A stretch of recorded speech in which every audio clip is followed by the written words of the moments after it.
हाँ जी, कैसे हैं आप सब? आई होप अच्छे होंगे। एडमिशन पे काम अच्छे से कर रहे हो, क्वेश्चन इंपॉर्टेंट हमारे साथ मिल के कर रहे हो, पर एक काम आप नहीं कर रहे हो, वो है चैनल को सब्सक्राइब। तो कर दो चैनल को सब्सक्राइब, क्योंकि इतने इंपॉर्टेंट क्वेश्चंस हम एडमिशन में कर रहे हैं, शायद आपने खुद भी नहीं सोचा होगा। सो प्लीज कीजिए। आज एक इंपॉर्टेंट क्वेश्चन और लेके आए हैं। टॉपिक क्या है? कह रहे when new partner does not bring his share of goodwill in cash. तो उस केस में जो एडजस्टमेंट हमें पता है होती है कहां से? करंट अकाउंट से, न्यू पार्टनर के करंट अकाउंट से। तो उसका कैसे बुक्स पे इंपैक्ट आता है, अकाउंट पे क्या इंपैक्ट आता है, उससे रिलेटेड एक क्वेश्चन आइए करते हैं। कह रहे दो पार्टनर्स हैं ए एंड बी, ठीक है, और हमें बैलेंस शीट दे दी है 31 मार्च 2024 की, जिसमें हमें कैश बैलेंस गिवन है, डेटर्स है, स्टॉक है, fixed asset and PNL account है। एसेट साइड पीएनएल अकाउंट दे रखा है, इसका मतलब मेरा डेबिट बैलेंस है, और डेबिट बैलेंस आपको पता ही है, मुझे ओल्ड पार्टनर्स को ट्रांसफर कर देना है उनकी कैपिटल को डेबिट करते हुए। आई बात समझ में? ये प्रॉफिट नहीं, ये लॉस है। प्रोविजन फॉर डाउटफुल डेट है 4000, डब्ल्यूसीआर यानी workman compensation reserve 5600, outstanding expense 3000, creditors 30,000, दोनों की कैपिटल दे रखी है 50,000 एंड 60,000। अब क्या कह रहे हैं? She was taken into partnership on 1 April 2024। साथ में क्या बोला? She bought 40,000 as is capital but is unable to bring any amount for goodwill. इसका मतलब गुडविल तो है पर सी नहीं ला रहा, इसका मतलब सी के करंट अकाउंट से एडजस्टमेंट कर देंगे। न्यू पीएसआर गिवन है। अच्छा, ओल्ड पीएसआर की कोई इंफॉर्मेशन नहीं है, और आपको पता है जब कोई इंफॉर्मेशन नहीं होती है तो हम क्या ले लेते हैं? ए और बी का क्या लेंगे यहाँ पे? Equal ratio. उसके बाद कह रहा है फॉलोइंग टर्म्स वर एग्रीड अपॉन। क्या है टर्म्स? आइए देखते हैं। फर्स्ट कह रहा है claim on account of WCC, workman compensation claim है हमारे पास 7,000 रुपीज का। आपको पता ही है डब्ल्यूसीआर गिवन है और वो अमाउंट कम है, इसका मतलब रिवैल्यूएशन का अकाउंट यूज होगा। दूसरा, ये एज अ लाइबिलिटी मेरी न्यू बैलेंस शीट यानी ओपनिंग बैलेंस शीट में चला जाएगा। To write off bad debt amounting to ₹6,000। बेटा बैड डेट 6,000 की करने हैं और प्रोविजन मेरे पास सिर्फ 4,000 की है, इसका मतलब फर्स्ट 4,000 तो प्रोविजन से एडजस्ट कर दूंगा, बाकी 2,000 रिवैल्यूएशन से बैड डेट में डालूंगा। उसके बाद कह रहा है creditors are to be paid 2,000 more, इसका मतलब क्रेडिटर्स यानी मेरी लाइबिलिटी इंक्रीज होगी, रिवैल्यूएशन का इंपैक्ट आपको पता ही है। उसके बाद कह रहा है 2,000 be provided for an unforeseen liability, ऐसी लाइबिलिटी और क्रिएट करनी है, यानी ये अनरिकॉर्डेड लाइबिलिटी होगी 2,000 रुपीज की, आपको इसका भी पता है ट्रीटमेंट। उसके बाद कह रहा है outstanding expenses are brought down to 1,200, जो हमारे आउटस्टैंडिंग एक्सपेंसेस थे उसे 1,200 करना है, जो था 3,000, इसका मतलब 1,800 से लाइबिलिटी का डिक्रीज होना, यानी हमारा बेनिफिट यानी रिवैल्यूएशन के क्रेडिट साइड में चला जाएगा। उसके बाद गुडविल की कैलकुलेशन बता दी। Goodwill is valued at 1.5 years यानी 1.5 years of average profit of last 3 years, और लास्ट 3 years के एवरेज प्रॉफिट दे रखे हैं हमें 8,000, 10,000 एंड 18,000।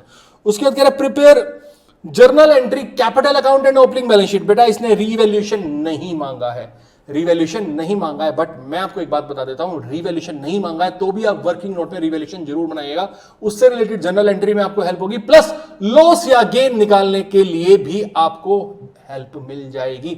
तो आज मैं इसका सॉल्यूशन कर रहा हूं डिफरेंट तरीके से, और वीडियो ज्यादा लंबी ना हो इसलिए मैंने इसका सॉल्यूशन ऑलरेडी बना दिया है। एक एक पॉइंट को समझते हैं, ध्यान से समझिएगा। मैं क्वेश्चन का सॉल्यूशन जो कर रहा हूं स्टार्ट, वो कर रहा हूं अपने वर्किंग नोट से, और मुझे क्वेश्चन रीड करने के बाद पता चल गया है मुझे क्या क्या वर्किंग नोट बनाने हैं। सबसे पहले तो मैं कैलकुलेशन ऑफ गुडविल करूंगा, उसके बाद सैक्रिफाइसिंग रेशियो में निकाल लूंगा, एंड वर्किंग नोट में मैं बना रहा हूं रिवैल्यूएशन, क्योंकि क्वेश्चन ने नहीं मांगा है रिवैल्यूएशन।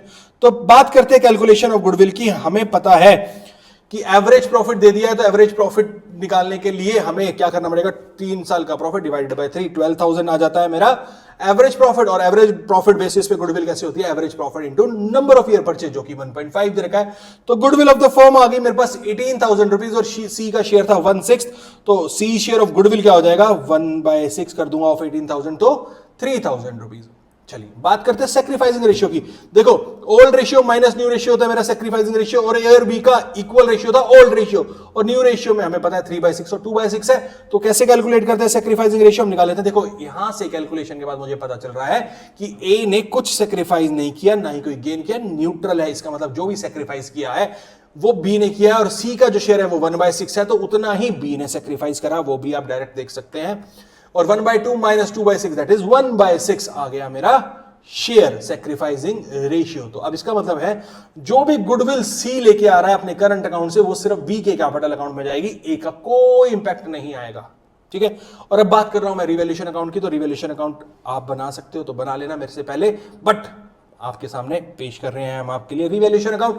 देखो क्रेडिटर्स 2000 से इंक्रीज हुए थे, एक अनरिकॉर्डेड लायबिलिटी थी और एक बैड डेट। देखो 4000 मैंने प्रोविजन से ले लिया, 2000 एक्सेस मैंने रिवैल्यूएशन से चार्ज कर दिया और मेरी डब्ल्यूसीसी की लायबिलिटी भी 1400 थी, क्योंकि जो 7000 था मेरा क्लेम और WCR था मेरे पास 5600, तो 1400 मुझे रिवैल्यूएशन से लेना पड़ा और आउटस्टैंडिंग एक्सपेंसेस मेरे कम हो गए थे, तो जो मेरा लॉस आ रहा है वो 5600 का आ रहा है, जो कि मैंने ट्रांसफर कर दिया ए और बी के कैपिटल अकाउंट में इन इक्वल रेशियो, क्योंकि ओल्ड रेशियो था मेरा इक्वल।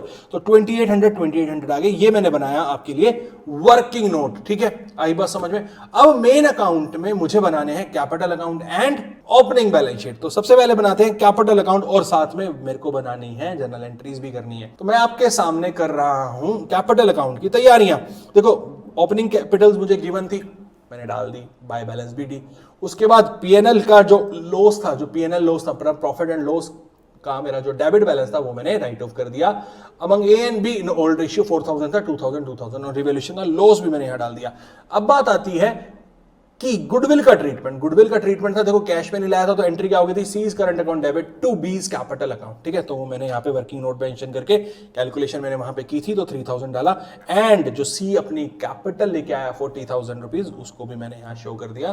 तो यहाँ पे मेरे आ जाते हैं क्लोजिंग बैलेंसेस जो कि हो जाएंगे 50,000 से मैच हो रहे हैं और क्लोजिंग बैलेंसेस 45,200, 58,200 एंड 40,000 रुपीज। यहां तक मेरे हिसाब से आपको कोई प्रॉब्लम नहीं होगी। अभी मेरे पास क्लोजिंग बैलेंस तो आ ही चुके हैं।